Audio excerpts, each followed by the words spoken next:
తాకట్లో ఉన్న మీ బంగారాన్ని విడిపించి ఆ రోజు ఆన్లైన్ రేటుకి కొంటాం. Sharma gold company. నమస్కారం, వెల్కమ్ టు సుమన్ టీవీ. నేను గీతాంజలి. ప్రస్తుతం మనతో పాటు భారతీయ శంకరపీఠం వ్యవస్థాపకులు, ప్రముఖ ఆధ్యాత్మికవేత్త, జ్యోతిష్యులు, బ్రహ్మశ్రీ అన్నవరపు తిరుపతిమూర్తి అవధాని గురువు గారు ఉన్నారు. వారితో మాట్లాడదాం.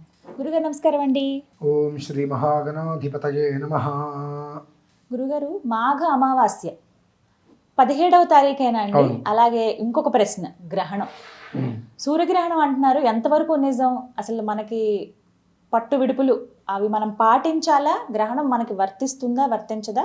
ఈ ప్రభావం ఎలా ఉండబోతోంది? అసలు ఆ రోజున విధిగా చేయవలసింది ఏమిటి? నేను ఒక ఎద్దుని తీసుకొస్తాను. దానికి ఆడపిల్ల పుడుతుందా, మగపిల్లవాడు పుడతాడా అంటే అయ్యో రామా, ఎలా చెప్తారు? అవకాశమే లేదు కదండి. అది ఎద్దు, అది ఎద్దు. దాన్ని తీసుకొచ్చి మంచి దిట్టంగా ఉంది, కడుపుతో ఉందయ్యా ఇది, దీనికి ఎవరు పుడతారు అంటే మనం ఏం చెప్తామండి? అంటే నేను ఈ మాట ఎందుకు వినాల్సి వచ్చిందంటే, అసలే మేక మెదడు మన జనాలది, లేదా కోడి మెదడు అంటే మర్చిపోతారు. మేమందరం మేము అందులో ఉన్న వాళ్ళండి. అంటే ఎవరు ఏం చెప్తే అదేని గుడ్డిగా నమ్మేస్తూ ఉంటారు. ఇందులో ఉన్న వాస్తవం ఏమిటి అని శోధించే తత్వం ఎవరికీ లేదు. అటువంటి పరిస్థితులలో జనాల్ని మీరు చైతన్యవంతులను చెయ్యకపోయినా పర్లేదు, కానీ అచేతనంగా చైతన్యహీనులుగా మార్చకూడదు అనేటువంటిది నా అభిప్రాయం. అదేమిటి అంటే, మనకు లేని గ్రహణం మనకుంది అని దానికి పట్టు విడుపులు కూడా చెప్పి దాని గర్భిణీ స్త్రీలు ఇలా ఉండాలని చెప్తున్నారంటే ఎంత హాస్యాస్పదంగా అనిపించిందమ్మా. లేదండి, అంటే అదే అనిపిస్తుంది. ఎట్లా అంటే, గ్రహణం పట్టు విడుపు అనేటువంటిది మరణయాతన, జన్మయాతన రెండు. మృతాశోచం, జాతాశోచం ఏకకాలంలో అవి 2-3 గంటలు వస్తూ ఉంటాయి. అసలు అది ఏమీ లేనప్పుడు మృతి చెందాడు అని చెప్పడం ఎంతవరకు కరెక్ట్ అండి? హాస్పిటల్లో ఉన్నాడు మనిషి, చనిపోయాడండి అని చెప్పడం ఎంతవరకు కరెక్ట్? అలా ఉంది ఇదంతా. అసలే మన ధర్మం మీద రాళ్ళు వేయడానికి సిద్ధంగా ఉన్నారు. మొన్న చిన్నజీర స్వామిలాగా. నేను అంటే కోపాలు వస్తాయేమో కానీ అనకూడదు, ఇప్పుడు అప్రస్తుతం. కానీ ధర్మాన్ని ఎంతవరకు విచక్షణారహితంగా, ఆలోచన లేకుండా, అజ్ఞానంగా సనాతనంగా వచ్చేటువంటి సాంప్రదాయాల్ని, ధర్మాన్ని నాశనం చేయడానికి అసలే బయట ఎంతోమంది కంకణం కట్టుకున్నారు. వాళ్ళకి మనం ఒకళ్ళకి తోడా అండి. ఇంతకుమించి మీకు ఏమన్నా కనిపిస్తుంది అక్కడ? అంటే గ్రహణం లేదు, కేవలం అమావాస్యగానే చూడాలి అది అంతే. అసలు దాని గురించి మనం సంభాషణ చేసుకోవడం కూడా అనవసరమేనంట నేను. అంటే ఆ రోజు దేవాలయాలు కూడా ఏవి మూయటం కానీ అవి ఏం చేయట్లేదు కదండి. ఇంక దాన్ని బట్టి కొన్ని చోట్ల మూసేస్తారండి. అవునా అని మీరంతా ఆశ్చర్యపడక్కర్లా. మీరు ఒక దేవాలయానికి చైర్మన్, మీరు 8 మంది ఉంటారు. మీకు ఎవరో చెప్పారు తలకి మాసిన మధ, గ్రహణం ఉందండి గుడి మూసేయండి అని చెప్పి. అందులో నాలాంటి మూర్ఖమైన మనిషి ఉన్నాడు. మీరు తలుపు వేసేమన్నారు. వాడెవరు చెప్పడానికి గ్రహణం లేదు, నేను తలుపు వేయను అన్నా. మీరు నా ఉద్యోగం తీస్తారా, ఉంచుతారా?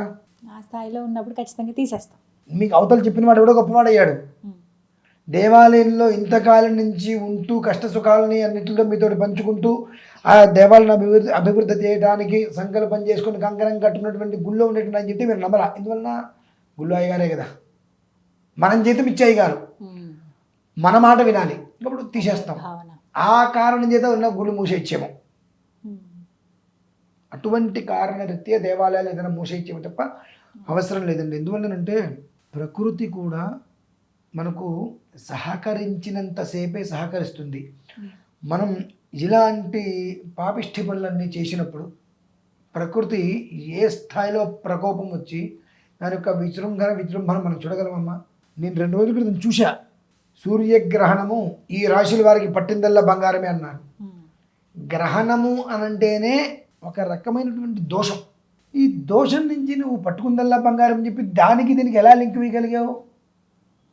జనాలు కూడా దాన్ని చాలా విచిత్రంగా, ఆశ్చర్యంగా, అందులో నా రాశి ఉందేమో, నేను పట్టుకుంటే బంగారం ఏమో అని చెప్పి చూస్తున్నారు. కొంచెం కూడా వీళ్ళకి అందులో ఉన్నటువంటి పాయింట్ని పట్టుకోలేకపోతున్నారేంటి? గ్రహణం ఎందుకు స్నానం చేయమంటున్నారు? పట్టుస్తున్నాను, విడిపిస్తున్నాను. ఈ నక్షత్రంలో గ్రహణం వస్తే ఈ రాశి వారికి ఆ గ్రహణ ప్రభావ దోషం ఉంటుంది కాబట్టి ఈ నక్షత్ర శాంతి చేయించుకోండి అని చెబుతున్నారు. అవును. ఇన్ని వివరాలు అశేషంగా అనేక సంవత్సరాల నుంచి కూడా వస్తున్నప్పుడు ఉమ్. ఈ గ్రహణ ప్రభావం ఈ రాశులకి అఖండమైనటువంటి ధనయోగం ఒకవేళ ఉన్నా నువ్వు చెప్పకూడదు. ఉమ్. ఒకవేళ ఉన్నా ఎక్కడి నుంచి వస్తుంది ముందు ఉమ్. అక్కడ కనిపించేది ఒక రకమైన దోష ప్రభావం. ఆ దోష ప్రభావానికి ఒక యోగానికి మనం ఎలా కలుపుతున్నాం, ఉమ్. దానికి ఎక్కడ సంస్కరింపబడి ఉన్నది, నిబద్ధత లేదు కదా. ఆ వీడియోస్ అవన్నీ చూస్తుంటే 35,000 40,000 50,000 మంది చూశారు అనుకున్నా. ఇంతటి మతిలేని మనుషులు ఉన్నారా అంటూ మన వాళ్ళేగా తయారు చేసింది, పర్లేదులే అనుకున్నా. ఇంకేమనుకోవాలి చెప్పండి. ఇక్కడ ఒక్కడైతే నేను చెప్తానమ్మా, గురుగారు. మీకు తెలియదు, నాకు తెలియదు, నాకు తెలియని విషయం మీకు చెబుతున్నా, మీరు నిబద్ధతతో వింటున్నారు కాబట్టి అక్కడ నేను మహాగురువుని అయిపోయా. అంతేనంటారా? ఖచ్చితమమ్మా. సరే. ఎందుకంటే శోధన ఉమ్. కొన్ని చోట్ల చేయాలి. ఉమ్. ప్రతిదీ శోధన చేయమని నేను చెప్పను, కానీ కొన్ని విషయాలలో శోధన అవసరం. ఉమ్. గ్రహణం అనగానే అసలు గ్రహణం మన దేశానికి ఎక్కడా లేదు. అంటే ఇక్కడ ఒక మాట అండి, సూర్యుడు చంద్రుడు ఒక్కటే కదా, ఇప్పుడు మనకి వేరేగా లేకపోతే ఆ దేశం వాళ్ళకో లేకపోతే వీళ్ళకి వేరే అన్నట్టుగా ఏమీ లేదు కదా. భూమి అంతటికి ఒకటే కాబట్టి వారికి ఏర్పడేది భూమి అంతా కూడా అది ప్రాప్తిస్తుంది అని అంటారండి. ఇది ఎంతవరకు నిజం? ఇప్పుడు కనిపించినంత మాత్రాన యథా విధిహుతాగ్నీనాం యథా కామార్చితార్థినాం అహస్సు రాత్రి. అహస్సు అంటే ఉదయం, అహోరాత్రం అంటాం కదా. అహస్సు అంటే ఉదయం, రాత్రి అనగా మనకి చీకటి పడుతుంది, రాత్రి తెలిసిపోతుంటుంది. నీకు గ్రహణం ఎప్పుడు రావాలి? అహస్సు ప్రాతః సమయంలో, మాధ్యాహ్న సమయంలో, లేదా తృతీయ మధ్యలో నీకు గ్రహణం రావాలి. నీకు ఎప్పుడు 5 గంటల తర్వాత నీకు భారతదేశ విధానంలో కనిపించే స్థితిలో లేదు. అసలు భారతదేశానికి ఆ గమనం లేదు. లేనప్పుడు గ్రహణ నియమం నీకు ఎక్కడి నుంచి వస్తున్నాయి? మనకు ఉదయం అయితే వాళ్ళకి రాత్రి అవుతుంది, అవట్లేదా? వ్యత్యాసం. ఈ నక్షత్రాలు మారిపోతున్నాయిగా, వారాలు మారిపోతున్నాయిగా, తిథులు మారిపోతున్నాయిగా, 12 గంటలు తేడా వస్తుందిగా. ఈ చిన్న విషయం సరిపోదండి. అహశ్చ రాత్రిశ్చ అని ఏది ఎప్పుడు ఎలా రావాలనేటువంటిది ఏనాడో చెప్పబడి ఉన్నది. ఇంతవరకు మనం చూస్తూనే ఉన్నాం. అథవా 3 గంటలకు మొదలై 4:30 5 గంటలకు అయిపోవడం చూసాం. 5 గంటలకు మొదలయ్యి మనకు సాయంత్రానికి పూర్తవుతుంది 5:30 తర్వాత మొదలయ్యేటువంటి గ్రహణం అసలు ఈ పరిసరాలలో, దేశ పరిసరాలలో లేనప్పుడు నియమాలు ఎలా మనం చాలా తప్పమ్మాది. కొన్ని వైదిక విధానాలు బయటికి పెట్టకూడదు కానివ్వండి. పెడితే ఎలా ఉంటుందంటే వేళ్ళలో వీళ్ళ కొట్టుకు చేస్తారు, వేళ్ళలో వీళ్ళకి పడదు. ఇప్పటికే ఉంది. ఒకే విధానాన్ని అనుసరించి చెప్పొచ్చు కదా. లేనిది లేదు అని చెప్పడానికి కష్టం దేనికండి? అభూత కల్పన, మసిపూసి మారడికాయ చేసి లేనిది ఏదో సృష్టించి ఉంది అని చూపించాలి. అంత అవసరం ఏంటండి? తద్వారా ఏమవుతుంది? ఇవాళ కదా రేపు తెలుస్తుంది ఇది కాదు లేదు అని. ఆ రోజు నాడు నీ మీద కాదు, ఈ సమస్త ధర్మం మీద నమ్మకం పోతుంది. ధర్మం మీద నమ్మకం సన్నగిలుతుంది. ఆ ధర్మం నీ సంపాదనకో, నీ విధానానికో, నీ వ్యవస్థకు నువ్వు చేసుకుంటూ నువ్వు దెబ్బతిను.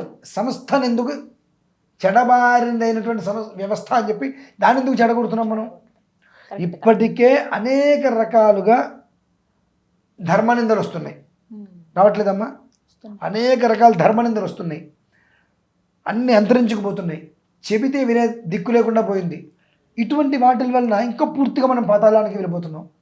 కాబట్టి ఒకటైతే వాస్తవం, గ్రహణం లేదు, దాని యొక్క నియమం లేదు, దాని విధానం లేదు.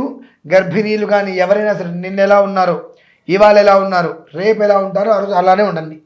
ఏ మార్పులు లేదు. దీని గురించి అనవసరంగా ఆందోళన అవసరం లేదు. అంతే. చక్కగా వివరించారు. ధన్యవాదాలు గురుగారు.